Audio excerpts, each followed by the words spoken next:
కోనరావుపేట మండలంలో కాంగ్రెస్ పార్టీ ఆవిర్భావ దినోత్సవాన్ని ఘనంగా నిర్వహించారు.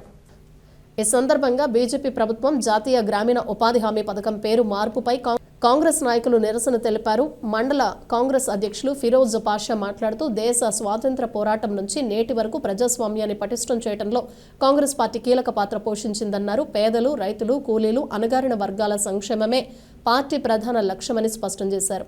కేంద్రంలోని బీజేపీ ప్రభుత్వం ప్రజలకు ఉపయోగపడే పథకాల అమలుపై దృష్టి పెట్టకుండా పేర్లు మార్చడమే పనిగా పెట్టుకుందని విమర్శించారు.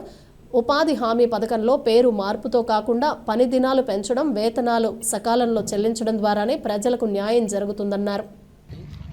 ఆవిర్భావ దినోత్సవ కార్యక్రమానికి వచ్చిన కాంగ్రెస్ పార్టీ కుటుంబ సభ్యులకు, మిత్రులు, త్యాగాలను మనం ఎప్పుడు స్మరించుకుంటూ పార్టీ కోసం ఇట్లనే మనం అందరం కార్యకర్తలు బలపేతం కృషి చేయాలని అందరికీ కోనరావుపేట మండల కేంద్రం నుంచి మన కాంగ్రెస్ పార్టీ కుటుంబ సభ్యులకు అందరికీ పిలుపునిస్తుంది. జై కాంగ్రెస్. తెలంగాణ రాష్ట్ర పిలుపు మేరకు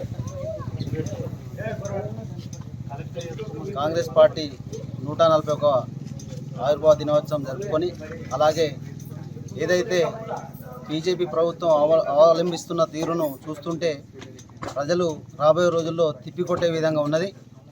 ఏదైతే గత 20 సంవత్సరాల క్రితం కాంగ్రెస్ పార్టీ పెట్టినటువంటి మహాత్మా గాంధీ ఉపాధి హామీ పథకం కింద ఏదైతే రైతులకు, కూలీలకు పని కల్పించాలనే ఉద్యంగా ఏదైతే కార్పొరేట్ వ్యవస్థను నడిపిస్తున్నదో దాన్ని కూడా ప్రజలు పరిగణలోకి తీసుకొని రాబోయే రోజుల్లో బీజేపీ ప్రభుత్వానికి ఖచ్చితంగా దెబ్బ కొట్టే విధంగా వారు ఓటుతోని తీర్పిచ్చి వాళ్ళని గద్దె దించే రోజులు దగ్గరలోనే ఉన్నాయి. కాబట్టి వారు ఆలోచించుకోవాలి ఒకసారి.